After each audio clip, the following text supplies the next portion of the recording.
Hi friends! So today's book is The Aristocats. When Duchess and her kittens meet Alley Cat, Thomas and Melly, they knew they want to be together, but the house butler has other plans. He wants to send the cats to Timbuktu so he can inherit their fortune. Will the Aristocats escape the butler's grafts and live happily ever after? So, so here's our fun picture. Lots of characters on here.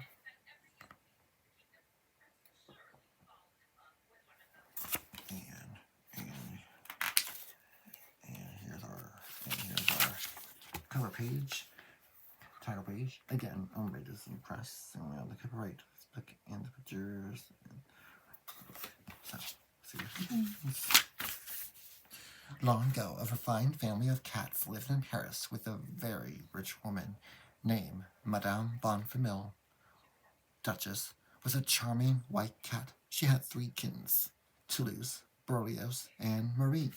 One afternoon, as the family returned from a shopping trip, Madame Bonfamille told her butler, Edgar, I'm expecting my attorney, Huckcourt. The cats pricked up their ears. They always enjoy a visit from the friendly lawyer.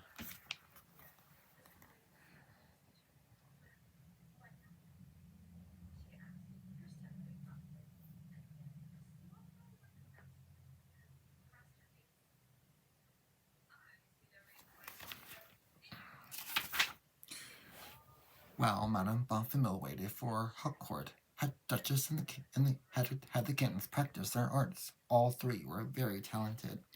Berlioz played the piano, Toulouse loved to paint, and Marie could sing like an angel. When the lawyer showed up, Madame Bonfamille exclaimed why she asked him to come over. He wanted Huckcourt to make her will. She had decided to leave her entire fortune to her cats. Downstairs, Madame Bonfamille's sneaky butler Edgar listened in on the meeting. He was sure Harcourt's visit would mean good news. Perhaps Madame Bonfamille would leave all her riches to him to thank him for his loyal service.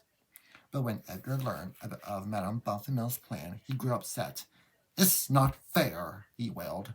Those cats have got to go.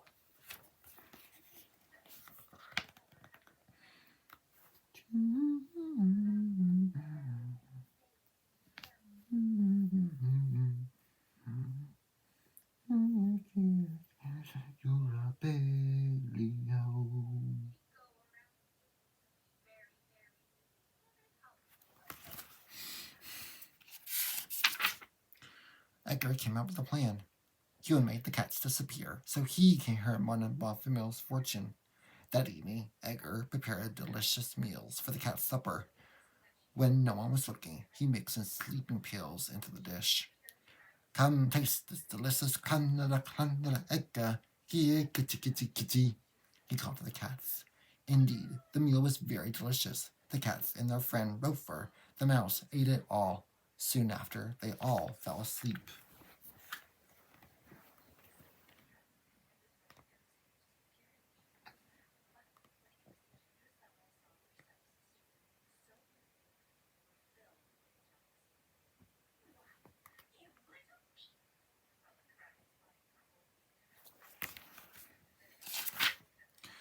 Edgar put the cats in a basket and drove them to the countryside on his motorcycle. He ran into 2 noisy dogs who loved to chase. Edgar lost control of his motorcycle and dove right into a river. The basket holding the cats fell off the motorcycle and landed under a bridge. When the cats awoke, they did not know where they were. How were they going to find their way home? The next morning, an alley cat named Thomas O'Malley found Duchess and the kittens. He was quite taken with Duchess and wanted to help her. O'Malley arranged a ride back to Paris aboard a milk truck. The truck drove off, and O'Malley returned just in time to see Marie tumble onto the road. O'Malley picked Marie up and helped her back onto the truck. Then he jumped on as well. It seemed Duchess might need some extra help getting home safely. Abraham Lucy, the Saucy Casey, Thomas O'Malley, bow, bow, bow, bow, O'Malley the alley cat. Bum, bum bum bum bum bum bum bum bum bum bum bum bum bum bum bum bum bum bum.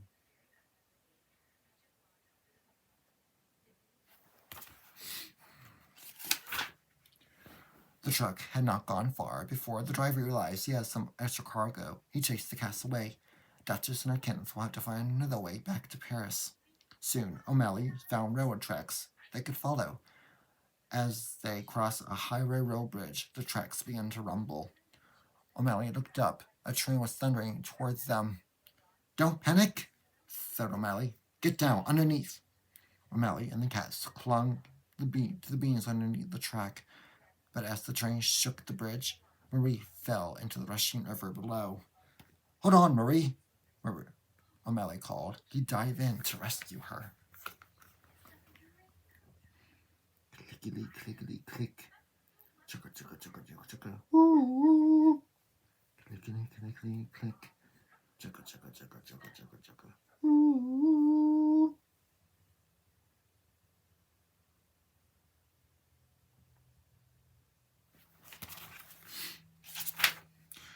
O'Malley paddled toward the frightened kitten. Finally, he could reach her. He scooped Marie up from the water and pulled her safely on a floating log.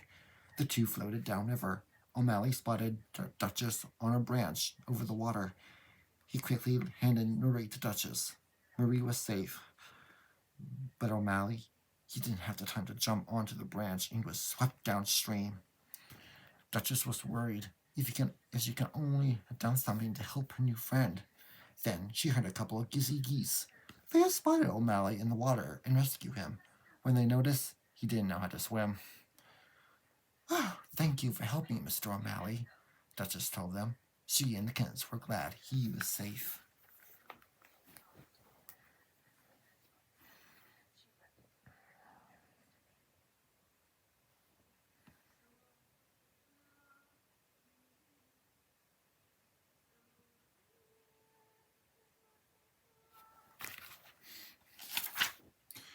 Back on dry land, the cats continued toward Paris.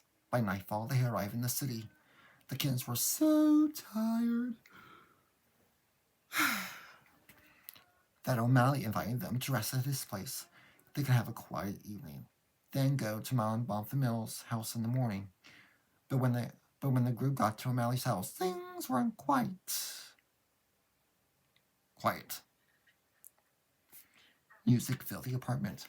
O'Malley's friends, Scat Cat and his jazzy pals, were playing toe-tapping tunes. O'Malley was nervous.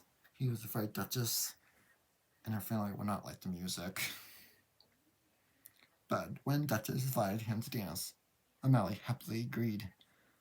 "Let's swing it, Thomas," O'Malley said with a smile. Berlioz joined the fun, playing the piano as he never had before. "It isn't Beethoven, Mama," he said, "but it sure bounces."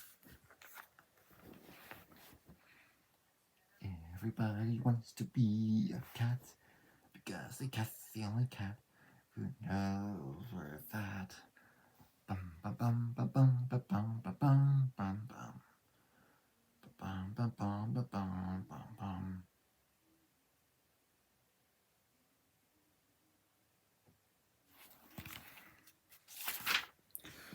Dancing and swinging away. Scat Cat's band didn't stop even when they crashed through O'Malley's floor. They just took their music outside and played their jazz in the Paris streets. O'Malley took Duchess out on the roof to see Paris at night. He tried to talk her into staying with him. "Oh, darling, if only I could," said Duchess. "But I can never leave Madame." The next morning, O'Malley walked Duchess and the kittens back toward Madame Bonfamille's home. The kittens rushed to the front door. When the kittens were out of sight, Duchess turned to O'Malley. "I'll never forget you, Thomas O'Malley," said Duchess. "So long, baby," O'Malley said, turning away sadly.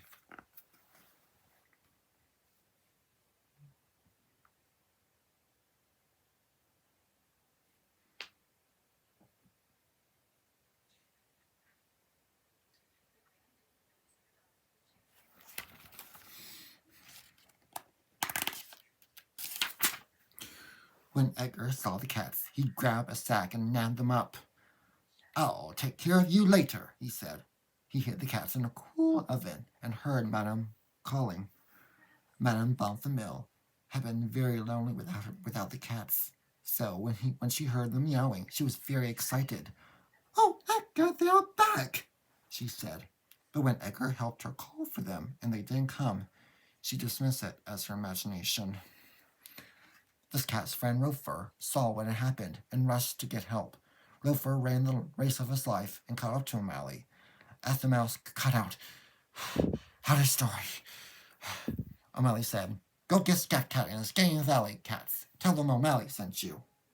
Then O'Malley ran back as he could to Madame Bonfamille's house.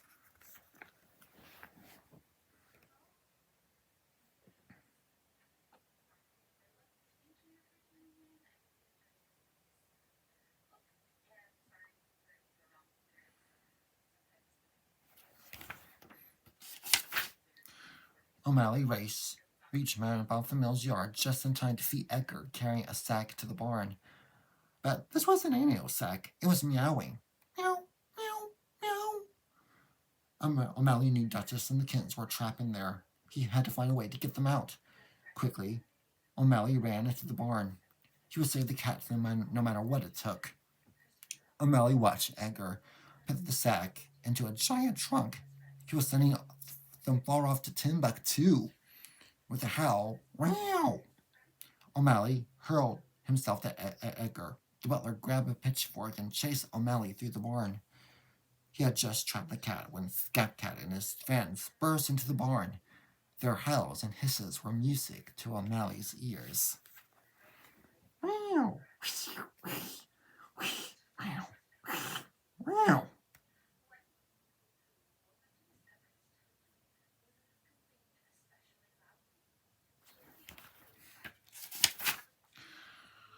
While the alley cats took care of Edgar, Rofer unlocked the trunk. O'Malley lifted the lid and freed the cats. "Everybody out of here, fast," he said. Meanwhile, Scat Cat and the band hooked Edgar to a pulley. Madame Horse Frou-Frou lifted him off the ground and loaded him into the trunk. O'Malley slammed the lid shut and trapped Edgar inside. The alley cats pushed the trunk out of the barn to a waiting delivery truck. Soon, Edgar would be on his way to Timbuktu. Duchess and the kittens knew they would never have to worry about Edgar again.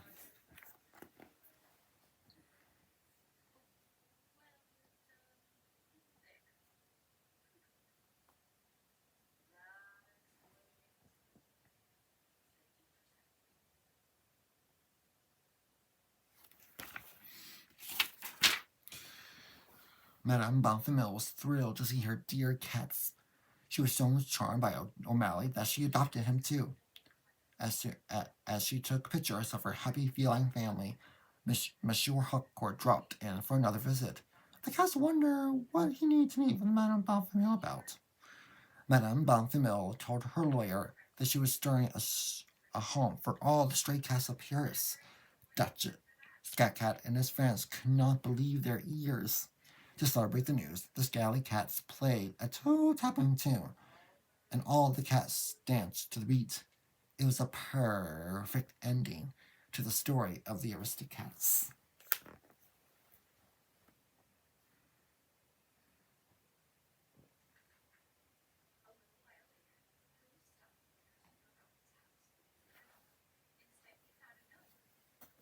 And and a story. So here's Thomas O'Malley, Duchess, Trillius, Baloo, Marie, Scat Cat, and his jazzy pals. That's picture. Thank you for allowing me, everyone. Until next time, bye, friends.